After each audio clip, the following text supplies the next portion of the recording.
Hi guys, now I thought I'd do something a little bit different today because I'm somebody who loves my cars and also love my tech as well. So I thought, why not combine the two to make this video? Now over the Christmas period, I was sent one of these Apple CarPlay devices from a company called CarPlay. Unfortunately, me being me, I always have this plan of action where I was going to release loads of gift idea videos just in time for Christmas, but I just didn't quite get round to it. So today, this is what we're going to be unboxing and showing you what's inside. And I'm also going to take you through all the settings and how to use it and what it actually can do, because I've had a look at some other videos and it's actually quite promising. So I'm looking forward to this one, and I still haven't had a chance to get it out of the box and put it to the test. So this is going to be a good one today. So it was a couple of months ago that I decided to try and look for a new infotainment system for the Audi because I got a DAB radio in there. It's a Sony one. It is quite good, but then every time I'm trying to connect it to my phone, nothing works. So I'm actually pretty intelligent with syncing up Bluetooth, but for whatever reasons it's just not connecting. So I don't know whether that's something to do with the stereo system that I got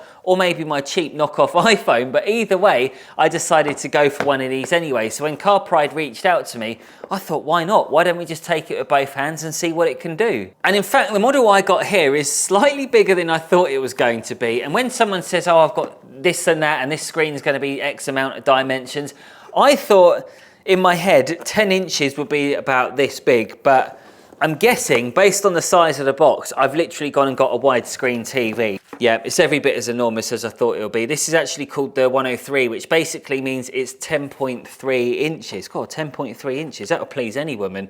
That is quite a big screen, isn't it? And it's got a few other little extras in here. It's got a suction mount. It's also got another stand, and it's got some self-adhesive backing. So if you really did want to stick it to your dashboard, then you've got a couple of options here. It's also got the standard USB-C charger connector, and it's got an auxiliary cable as well, and the instruction manual, but I don't even think I'm going to need the manual. I'm sure it's not going to be that difficult to use, this thing. Anyway, let's try and connect some of these things on because it's got an adjustable arm, so if you do want to stick it onto your dashboard, you've got options like so, or if you want to connect it back on, I can take this off again. Anyway, so this has got a micro SD card slot, it's got a USB charger slot, it's got an audio cable in, but it's also got a camera in connection here. So if you wanted to wire it up to a reverse camera or another dashboard cam, for example, you can easily do that. But what I want to do is, because it's hammering it down with rain, hopefully it's going to stop in a minute and I can put this into the car. I'm probably going to swap the Audi for the wife's Kia because I think that's going to be the best car to fit this in. If it does stop, we're going to go rig it up. But I think in the meantime, because it has a USB connector here, I'm going to wire it up to the plug and just see if I can show you some of the features while I've got everything here in front of me and I have this space. Otherwise, that camera's got to come in with the tripod. All right, so let's plug it on. Let's see what happens. Hopefully it doesn't take long to start up. Oh, it's doing it automatically. That's quite cool. So what do we got here? Oh, it's basically like a giant Android phone. So we have iPlay, we have Android Auto, AirPlay, Auto Link. We have FM transmission, we've got Bluetooth.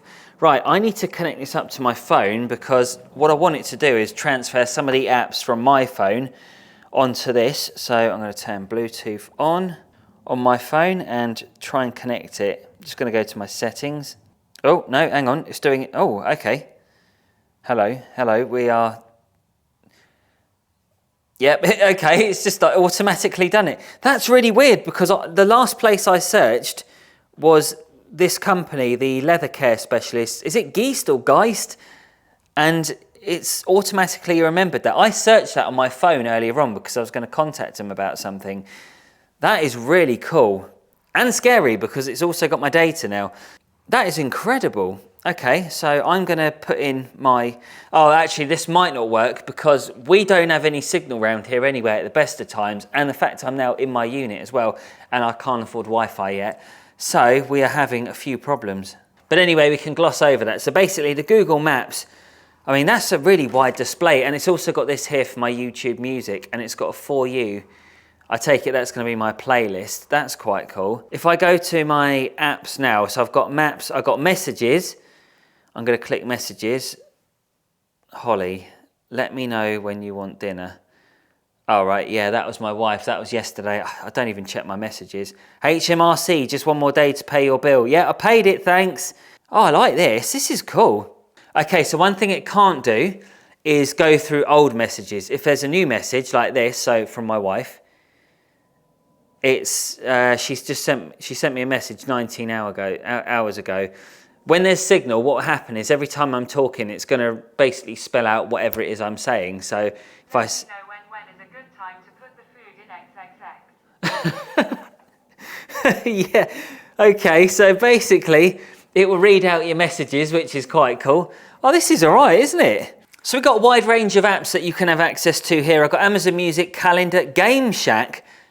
Yeah, okay, right. So you have games on it. You're not obviously going to be using them while you're driving, but you can have things like chess, it says here, bowling, and there's a few other, rubbishy games that I don't think you're ever going to be playing, but still, it's a nice little touch anyway. And you also have Google Maps, which we've already covered already, Messenger from Facebook, normal messages, your text messages, Google News, podcasts, reminders. I like the idea of the reminders.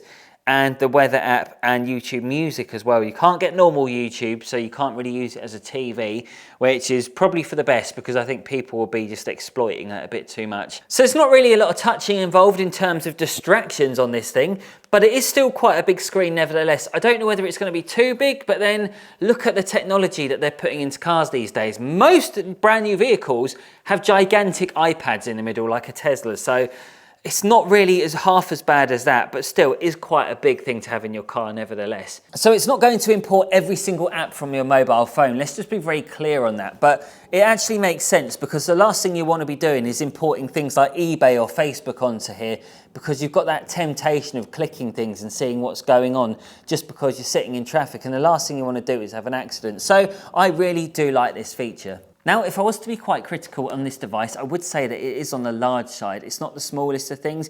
I do believe that although it's a nice layout, a nice unit, I just don't know if you really need something that big. But hey, this is one of the largest models I think they currently sell on the website. They do smaller ones as well, which, to be honest, that would have made sense, wouldn't it? Just one screen. But I guess it gives you full control that you can constantly have your sat nav on and you can also adjust your apps and things here at the same time. So if you do want to go through your music, at least you have that option without exiting the navigation. So I get why they've done that. Now, I don't know anybody who's going to be impressed with this feature because I don't know anyone who actually enjoys watching the news. But if you are driving and you want some dramatic updates, you can actually have that from BBC News. But not only them, you can even have it from Sky News as well and whoever all these other channels are. Oh, it just gives you some recommended ones. So it's got science news, it's got cars, it's got all sorts of things. Not bad. I'm going to say if you wanted to keep up to date with podcasts as well, I do like that feature because ideally you want to be listening to something, not watching it. This is really cool. This is a really smart design and I think I'm going to have a lot of fun with this. On a serious note though, if you do have one of these, for goodness sake, do not leave it in your car. Now this is why I don't know if I would go for having one of these suction pads on because what happens is to clip it on, it's not the easiest thing to do. So, right, I've put it on now, but if I was trying to pull this off and I had this attached to the dashboard, you are going to have to give it an almighty yank. And I think at that point, you're going to cause some damage. So for me, personally, well, I would recommend the suction cup, but then there is a slight drawback because this suction cup has a really sticky residue on it, which now means that you're going to have some nasty residue left over. I believe you will. I don't know how that works. Surely this will just become unsticky after a few uses. I'm not sure whether this is supposed to be a permanent thing or a semi-permanent. I'm not quite sure how that's going to work.